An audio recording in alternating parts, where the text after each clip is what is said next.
Hey everyone, so for today's solo queue tip of the day number 3, I'm going to be talking about how to verse Yasuo as a mid-mage.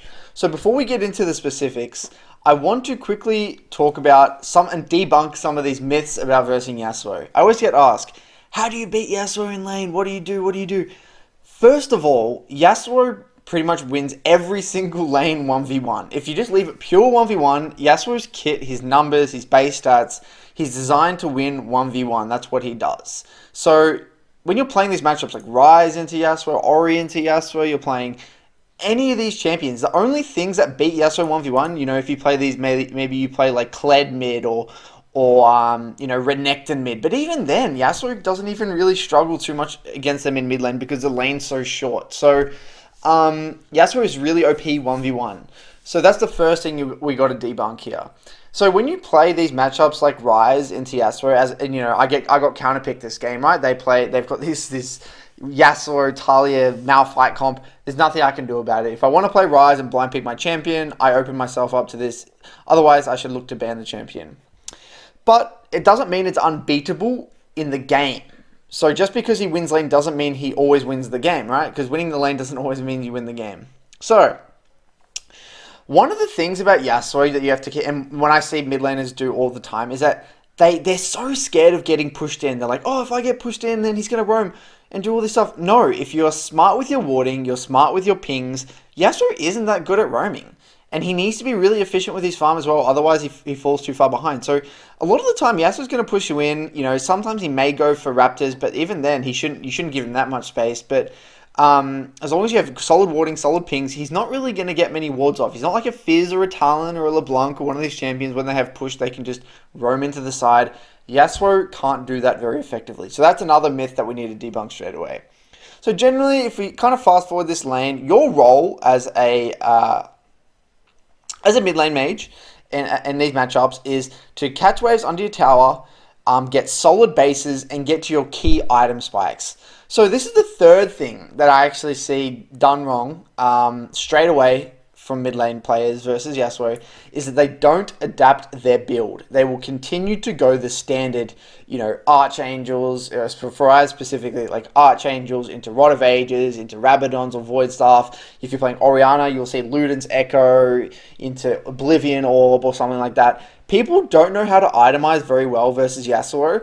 So here, I'm here to tell you, with Ryze specifically, in this game, items such as Ninja Tabis are really useful. Zhonya's are really useful. On Ryze specifically, you can actually go Righteous Glory is really good. This game, I go tier into Righteous Glory into Tabis, and even if he tries to kill me, he's not going to be able to kill me, and then I start winning the 1v1 extremely hard. So that's the other thing. Itemize appropriately. Ninja Tabis are OP.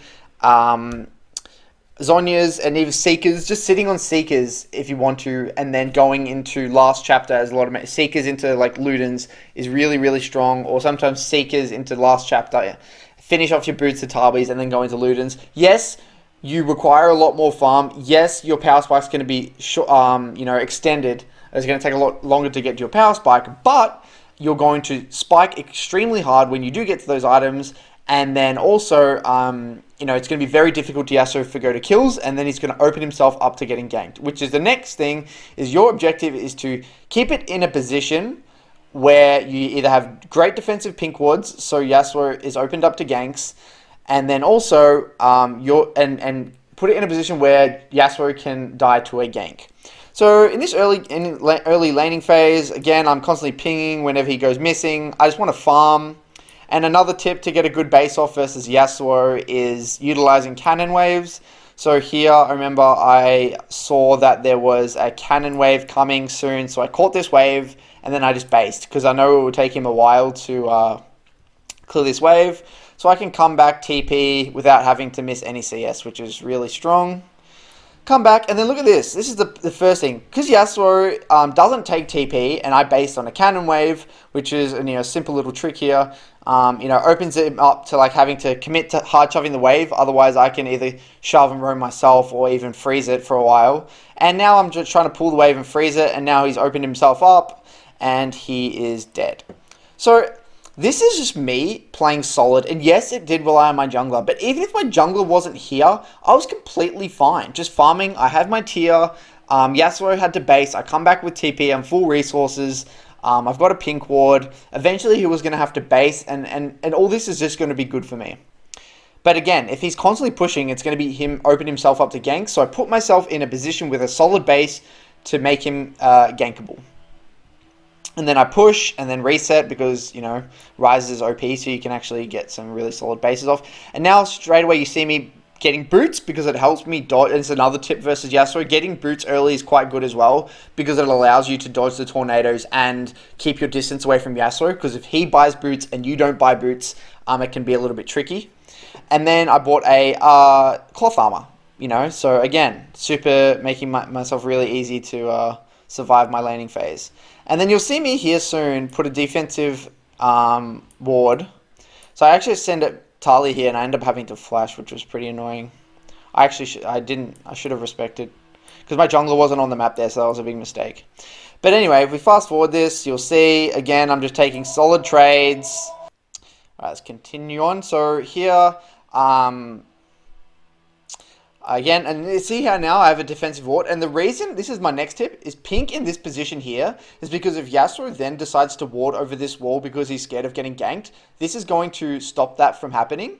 And then this is going to allow my jungler to get some ganks off. If I were to put a pink in these side lane bushes, I'm not going to be able to defend it. If I put a pink on this side, it's going to not really be helpful for my jungler to gank as well. This is ultimately the best position for my jungler. So again, I'm just farming, taking my time, getting salt and getting up. And look, again, 51 CS, I'm just farming under my tower.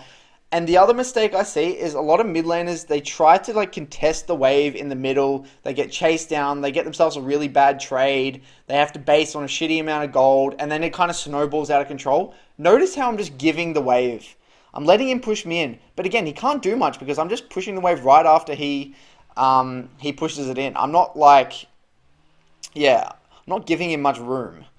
Again, stopping bases, blah, blah, blah, blah. Continue on. Staying in lane, even CS. And this is me, yes, I'm going even. I'm not really beating Yasuo, but by me going even, I outscale, or I spike earlier than him. So I'm able to end up impacting this game really hard and end up doing really well. He's trying to push me out of lane, but he has no luck. Bang. So I come back and look at this. I've got my Glacial Shroud and a Crystalline Braces because I'm going for a Righteous Glory. If you're another champion, you might be going for a Seekers or something like that.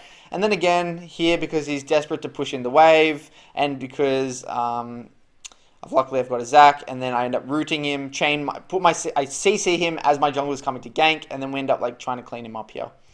And he ends up actually just escaping, which is really, really annoying. He just escapes.